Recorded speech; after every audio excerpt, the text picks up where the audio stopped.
Hello, and welcome to the Feeling Good podcast, where you can learn powerful techniques to change the way you feel. I am your host, Rhonda Borowski, and joining me here in the Murrieta studio is Dr. David Burns. Dr. David Burns is a pioneer in the development of cognitive behavioral therapy and the creator of the new TEAM therapy. He is the author of Feeling Good, which has sold over 5 million copies in the United States and has been translated into over 30 languages. David is currently an emeritus adjunct professor of clinical psychiatry at Stanford University School of Medicine. Hello, Rhonda. Hello, David. And hello to our listeners. This is episode 165. And we're going to have a kind of a sad discussion topic today. That is suicide. But first, I'm going to start with reading a positive comment that you received. David, is that okay to start with that? Yeah, oh, absolutely. Yeah. Okay. So this is from a listener whose name is Mursal, and he or she writes, "Hi, Dr. Burns. I am hoping that you read this. My name is Mursal, and I wanted to get in touch with you and tell you that your book, Feeling Good, really helped me out. I did cognitive behavioral therapy for almost 2 years and used your book as a reference throughout, and I still do. It is one of the most helpful books I have ever read in my life, and it's impacted me a lot. I wanted to know when your new book, Feeling Great, is coming out. I heard you mention it on your podcast, which I listen to from time to time. Take care, Mursal." Well, thank you for those kind words. And right after this, we're going to do another podcast that'll be coming out within a week or two of this one with Professor Mark Noble, who has a chapter in my new book, Feeling Great, and it's on TEAM-CBT in the brain. He's going to show us how TEAM-CBT affects the brain and how it's consistent with the latest neuroscience. Should be fascinating. And I have just signed a contract for Feeling Good. It's completed. We have to send it to the publisher, make sure they accept it, and then it'll have to be edited and shortened up, and then typeset. It's going to be published by Pesci. They've got a great marketing plan. They've been super enthusiastic and super supportive, and I imagine it'll be coming out in 2012. And when I get more information, I'll certainly announce that. Yeah, that's really exciting. Okay, so David, shall we dive into this discussion about suicide? Yeah, this is again another podcast on the dark side of the mental health profession. There's a lot of joy we get to create and experience and share with people, but like everything in life, there's a dark underbelly. Why don't you read this sobering question? Okay. Dear Dr. Burns, before I get to my question... Well, should we say what the title is? Why do shrinks kill themselves? Is yes, this person's this is the question. Yeah. Dear Dr. Burns, before I get to my question, which I hope you will consider addressing in your Ask David segment of the podcast, I would like to extend my gratitude to you. Your book, Feeling Good, came to me at a time when I was struggling to make sense of my depression and anxiety, and has been a vital part of my recovery journey. The exercises and the podcast have been lifelines, and I'm grateful to you for the incredible and life-changing work that you do. I know that you have addressed the topic of suicide in a previous episode, but I recently was struck by a piece of news from my alma mater, the University of Pennsylvania, where a senior member of the college counseling services, named CAPS, that's the counseling services named CAPS, died by suicide. Here was someone who had spent his life's work on promoting suicide prevention and had a great deal of knowledge on resilience. How can we process or understand the decisions that someone like this might make to take his life? How can I arrive at the understanding that his decision doesn't necessarily spell doom for the rest of us? What TEAM-CBT exercises can we do to make sense of the world when it might not make much sense at first glance during situations like these? Thank you very, very much, Sindhu. Well, thank you, Sindhu. That's a frightening and somewhat devastating, but really great question. And my answer, I'll cover two things. I'll cover what are the reasons why people commit suicide. I'll also first address the issue of why would a shrink commit suicide.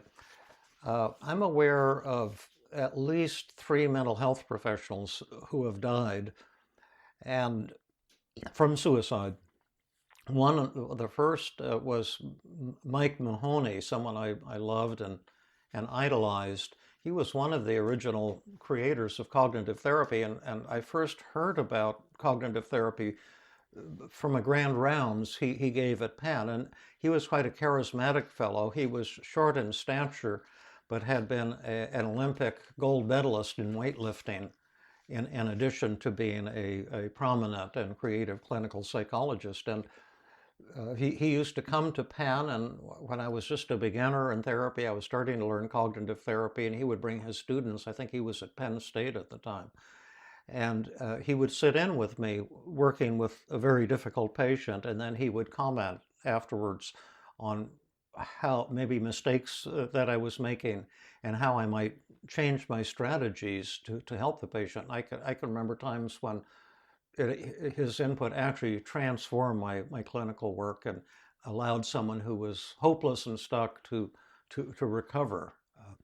And then 25 or 30 years later, I had heard he had moved, I think became a department chairman at some university in Texas, and that he had committed suicide. It was so sad, and it was a tremendous loss. And recently we've lost a well-known and respected team therapist too, who committed suicide earlier this year.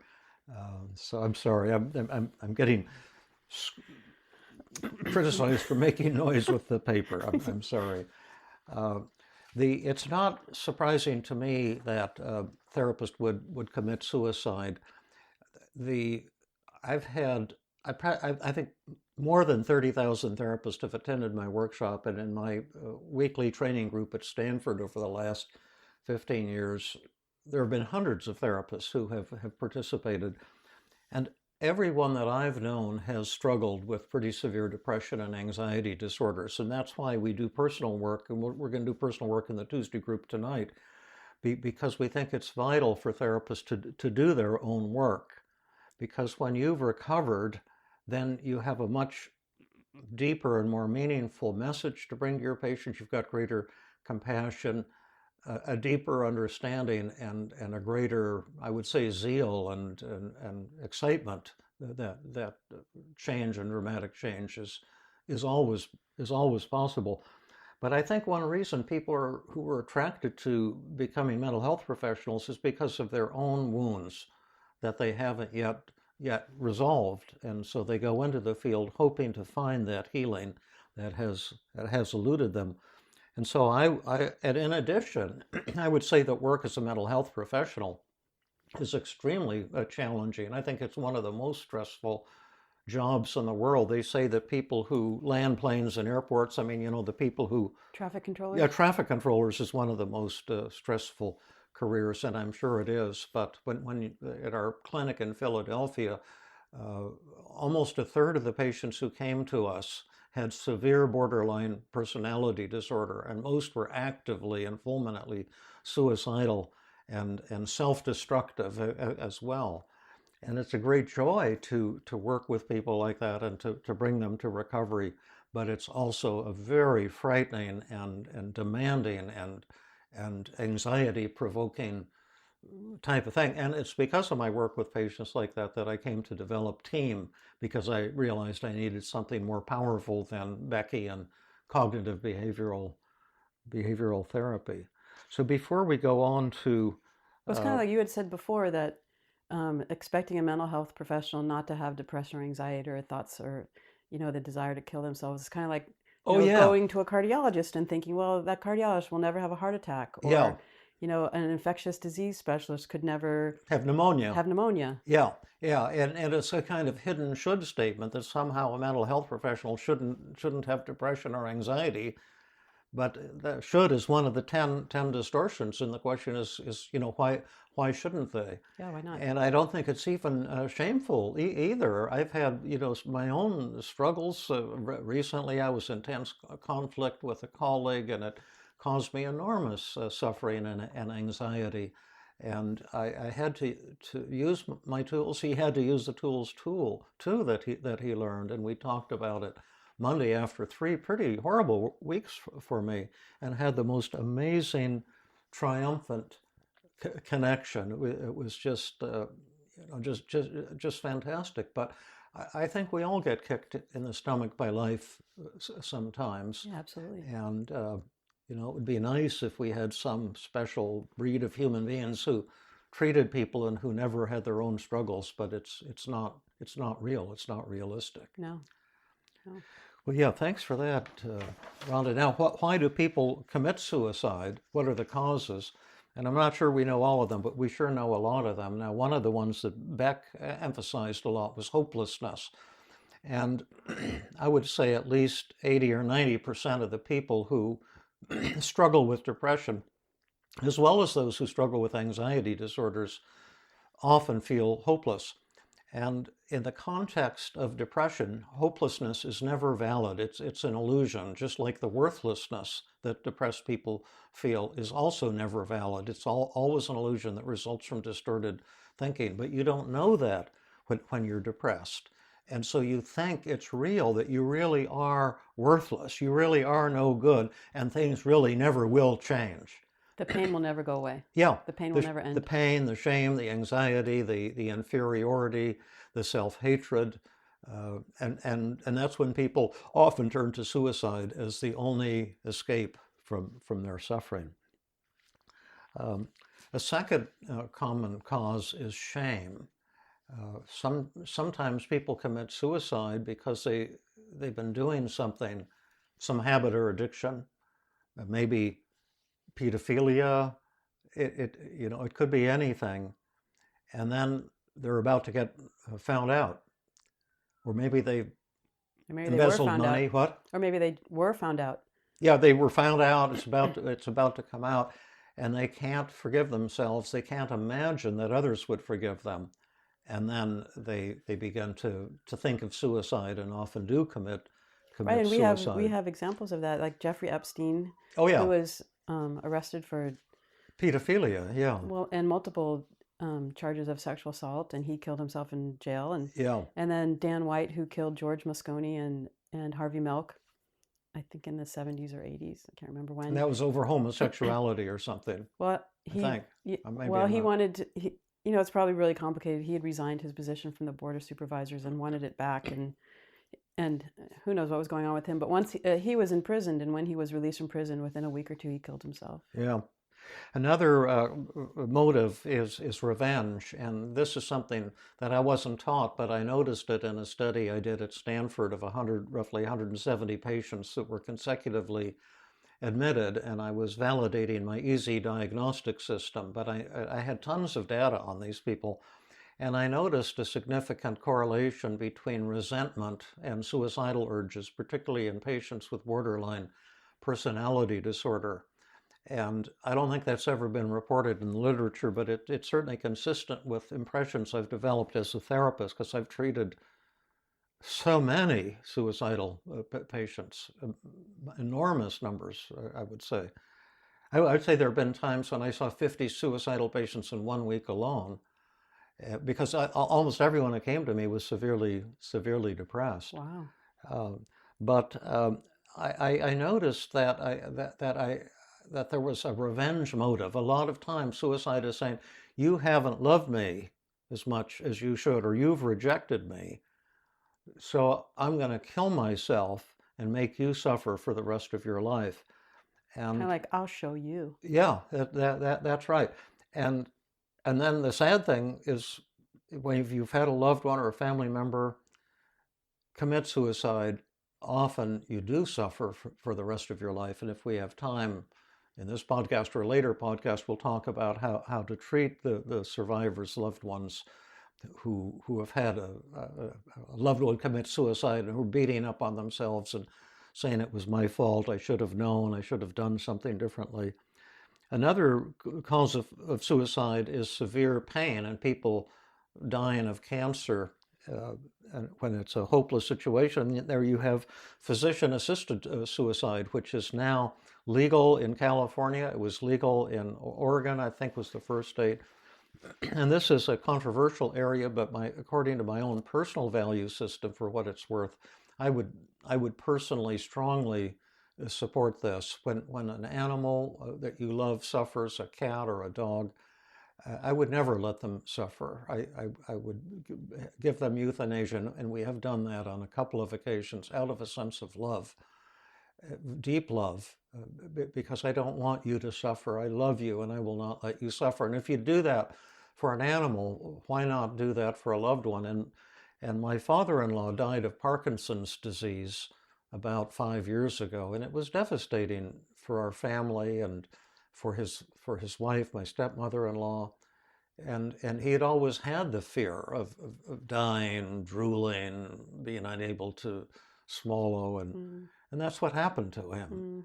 And we didn't have the assisted suicide then, but if we had, he would have definitely wanted that, and we would have supported that. Yeah, and I had a friend who made that choice after she had gone through a long series of treatment for cancer, and the cancer metastasized, and the doctor gave her a very short time to live and described a really painful death. And she had a really she had a party with her closest friends. Yeah. And we left, and then she killed herself.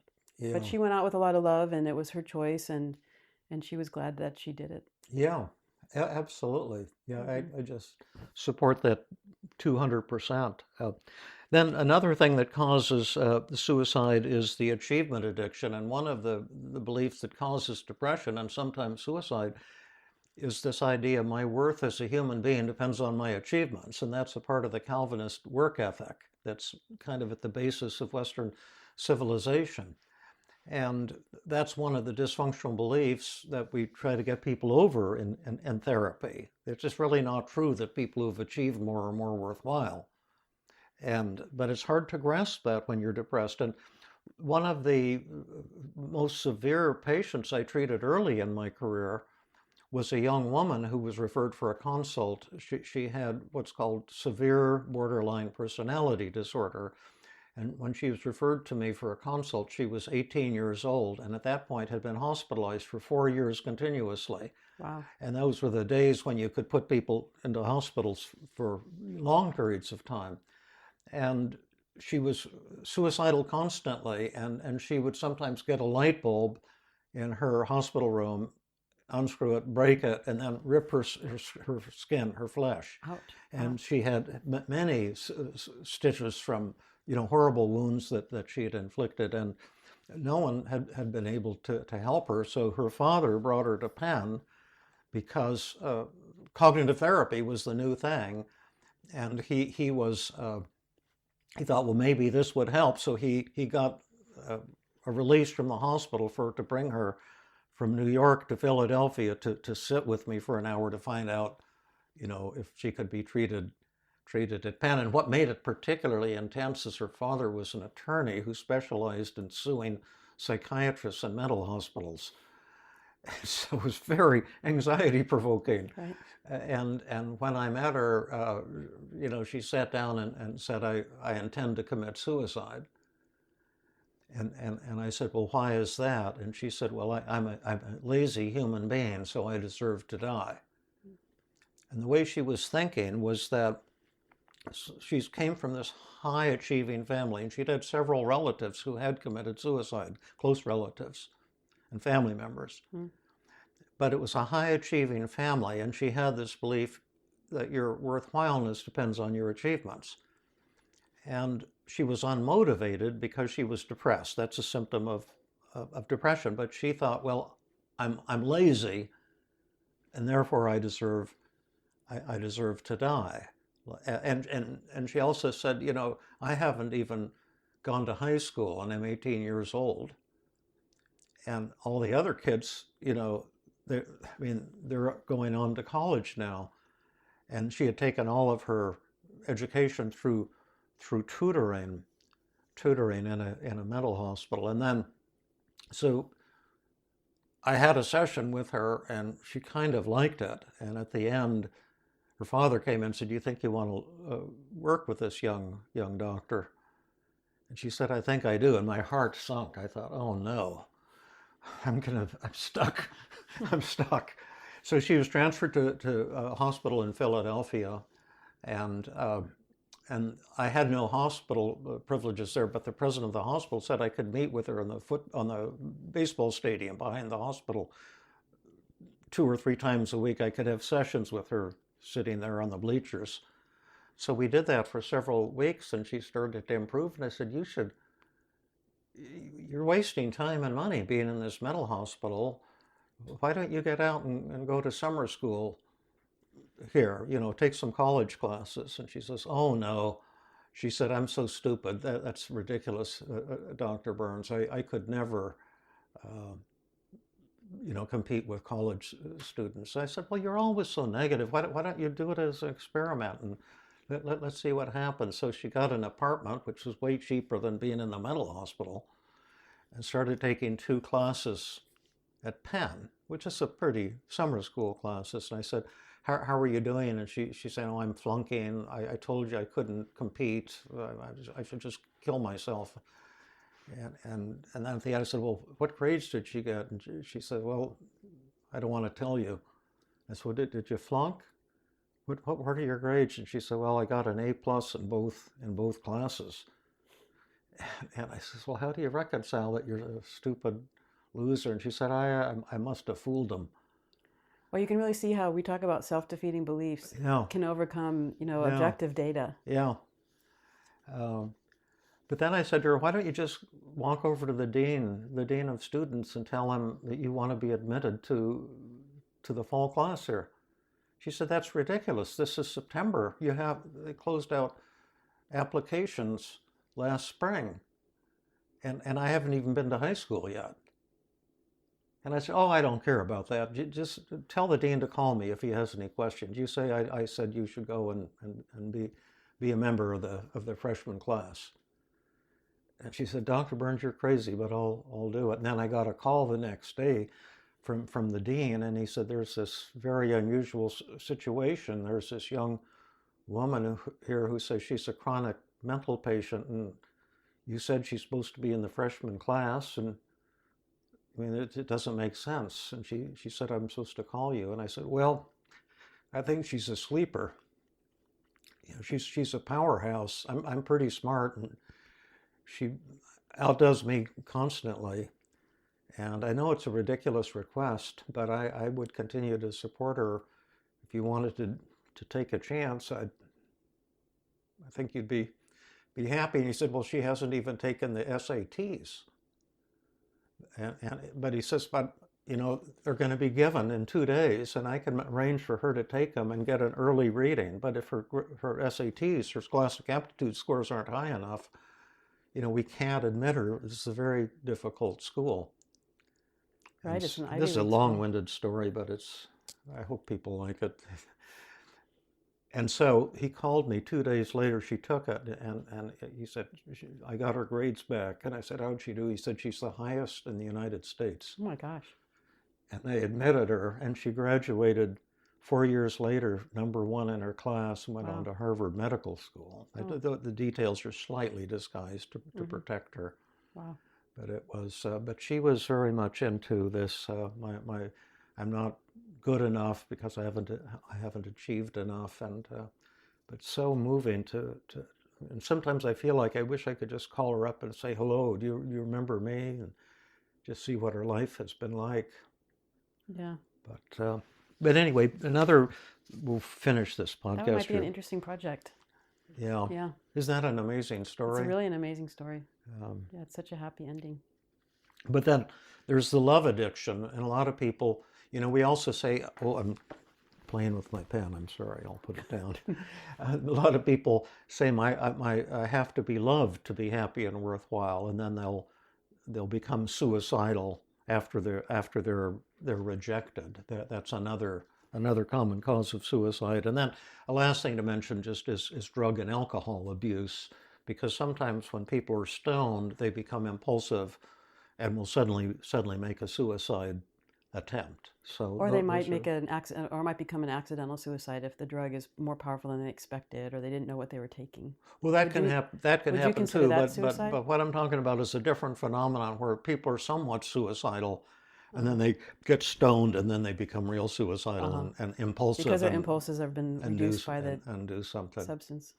But anyway, it's a tragic and devastating and grotesque thing to have someone you love or care about, or a patient too, commit suicide. I've also, I've treated people who were suicidal because they had a family member who committed suicide, and then blaming themselves and saying, I deserve to die because I didn't save my brother. I should have known he was suicidal on that day.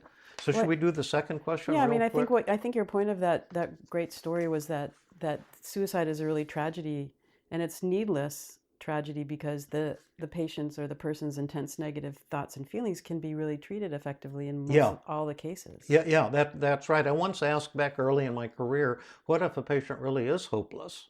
Because all the ones I came to me, I mean, we saw the most severe people. They came from all over the world when nothing else could help them to my clinic in Philadelphia because of my book, Feeling Good. And he says, David, you have to decide for yourself. He says, I've never once given in to the belief that a depressed patient is hopeless, and that's always worked out great for me. Mm. But that's a decision you have to make.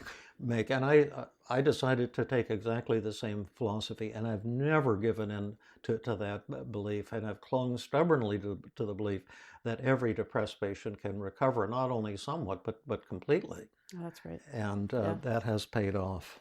Okay, here's question number 2. How can you find out if a friend or a loved one is suicidal? A woman um, who gave us a wonderful question that we've addressed on an Ask David, on the one on how to help and how not to help. Right. I think that will have been published before today's. Yes.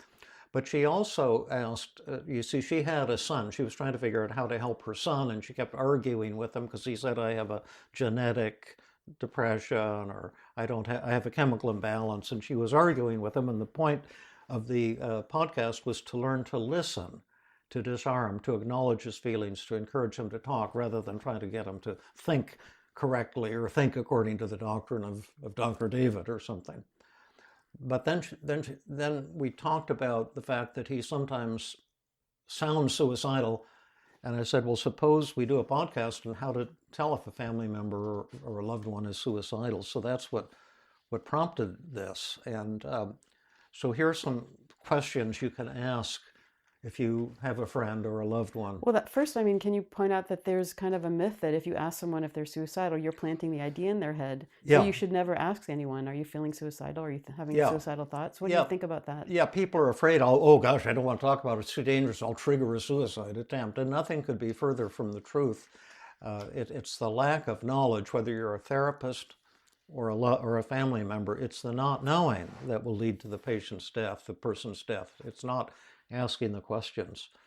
But the first thing is you want to ask a person who, do you ever have suicidal thoughts or fantasies? And you can just say something like this. Do you sometimes feel hopeless or have thoughts of death, or do you sometimes, wish you were dead? And see what the person says. And then if they have these kinds of thoughts, you can ask if they're passive suicidal thoughts or active suicidal thoughts. So, you could say if they have fantasies, do you have fantasies of killing yourself, or do you just sometimes think you'd be better off dead? Or would you ask if they think that suicide is the only way out of their suffering? That would be the next thing. If they're having, actual fantasies of suicide, actual thoughts of committing suicide, you could ask if they actually have urges as opposed to just thoughts.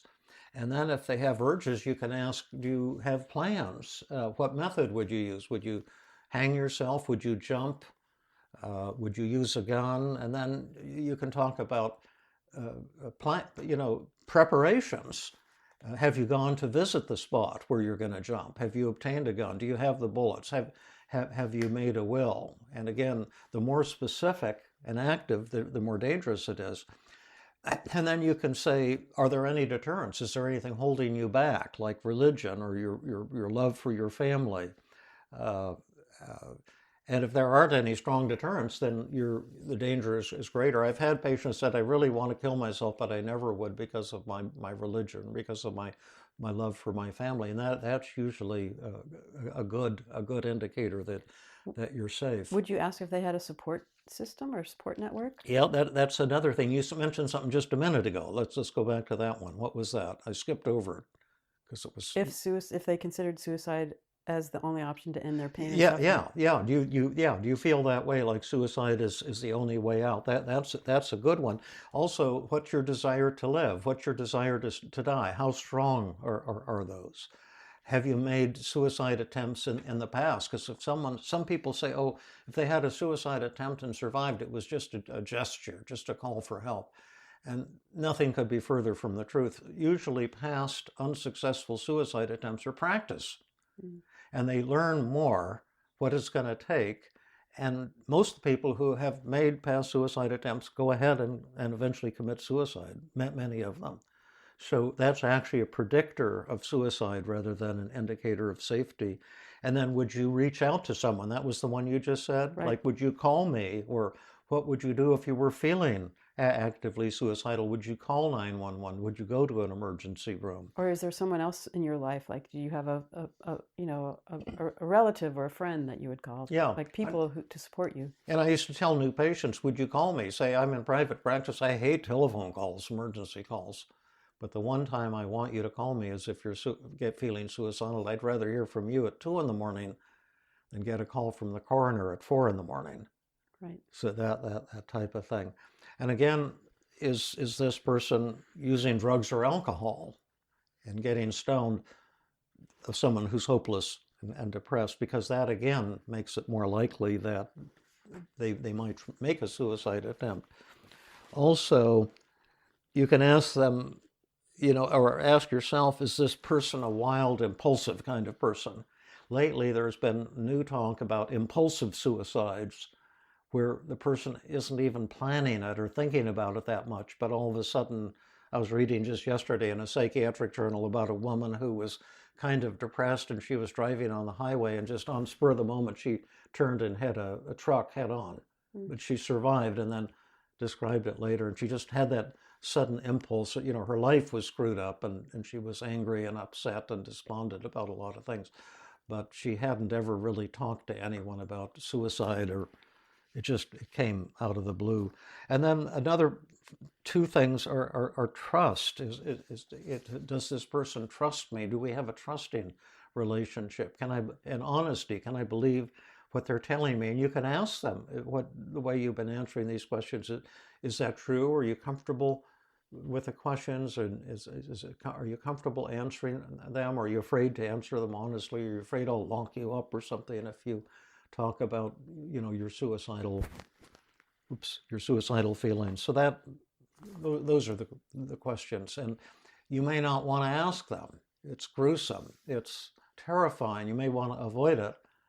But the pain of not asking those questions and then losing someone is going to be far greater than the anxiety of asking these questions. And are you suggesting that a layperson or anyone could ask someone in their life these questions if they're worried about suicide? No, only people who would prefer not to have a loved one die. Okay. If you don't care, don't bother asking these questions. Yeah. But if you know someone you care about and they're really depressed, and you might not have to ask them all the questions. Just the first one, just say, wow, you're depressed, I'm worried. Or do you ever feel suicidal, like maybe you'd want to kill yourself? Or do you have fantasies or thoughts that maybe you'd be better off dead? And they might say no, and then you don't have to ask all the rest of the questions. But it's a kind of, if you keep getting yeses, then you want to keep asking more and more questions. And then what should you do, Rhonda, if you do have a loved one and they're suicidal? What are you supposed to do? Rhonda will now explain.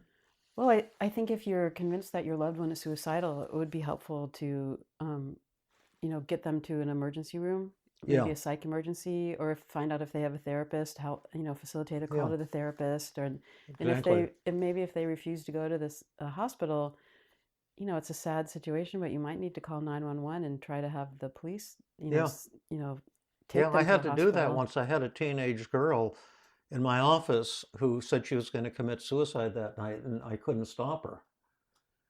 And And again, she had severe borderline personality disorder, and I was sure she was about to act out. And I just said to her, "No, you're not. I won't let you." And she said, "Oh, yeah, you can't stop me. I'm going to run right out of your office right now." And she bolted for the door, and I just jumped up in front of the door. And she Yeah. started screaming and pounding on me, and I could reach for the phone, and while restraining her. And there was no 911. I just dialed 0. Mm. And I got the operator, and I said, I'm struggling with a teenage girl who's trying to commit suicide. Can you send the police? She said, I'll have them there in 3 minutes. Mm. And they came in 3 minutes, and they told her they were going to take her involuntarily to a hospital for evaluation.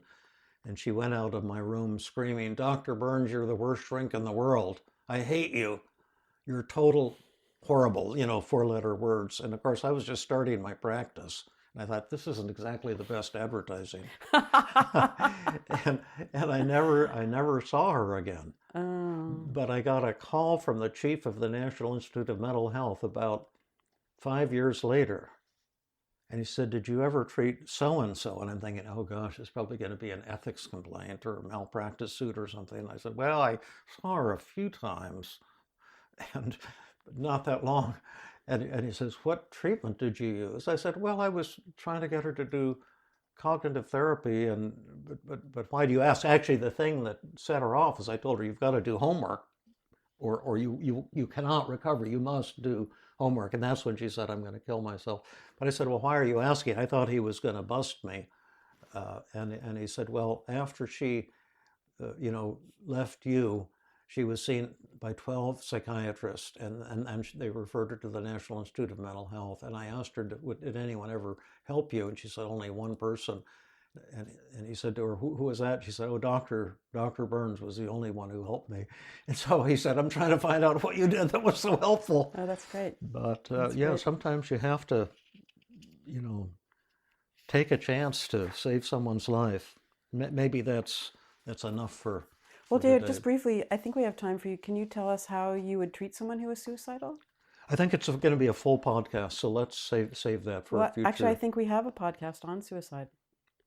And what did you discuss that in that podcast, or will Well, we do that in a there's future? a lot of stuff. I mean, we had a podcast on what therapists can do, taking suicide off the table. But I have the anti-hopelessness memo. There's tons of techniques, But we and haven't really talked we can about give a lot of examples of how to treat. So that how could to be a future podcast. yeah. Okay, great. I think it could be a good one. So when will this one be broadcast roughly?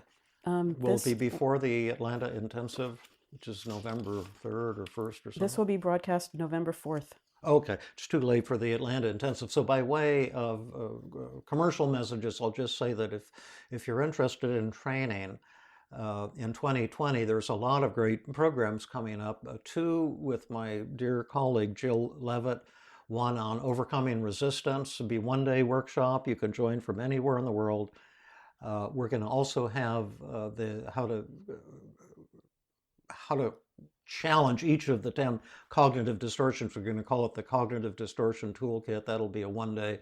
And then I'll be doing at least 2 intensives next year, one in Canada and one in San Francisco. So go to my website if you're a professional and want more training. But thank you for listening to our podcast and writing in with your wonderful, kind comments and your great questions. Thank you so much for listening. See you next time. This has been another episode of the Feeling Good podcast. For more information, visit Dr. Burns' website at feelinggood.com, where you will find the show notes for this episode under the podcast page. You will also find archives of previous episodes and many resources for therapists and non-therapists. We welcome your comments and questions. If you want to support the show, please share the podcast with people who might benefit from it. You could also go to iTunes and leave a 5-star rating. The theme music is Gypsy Jazz in Paris, 1935, composed and performed by Brett Van Donsel. I am your host, Rhonda Borowski. We hope you enjoyed this episode. I invite you to join us next time for another episode of the Feeling Good podcast.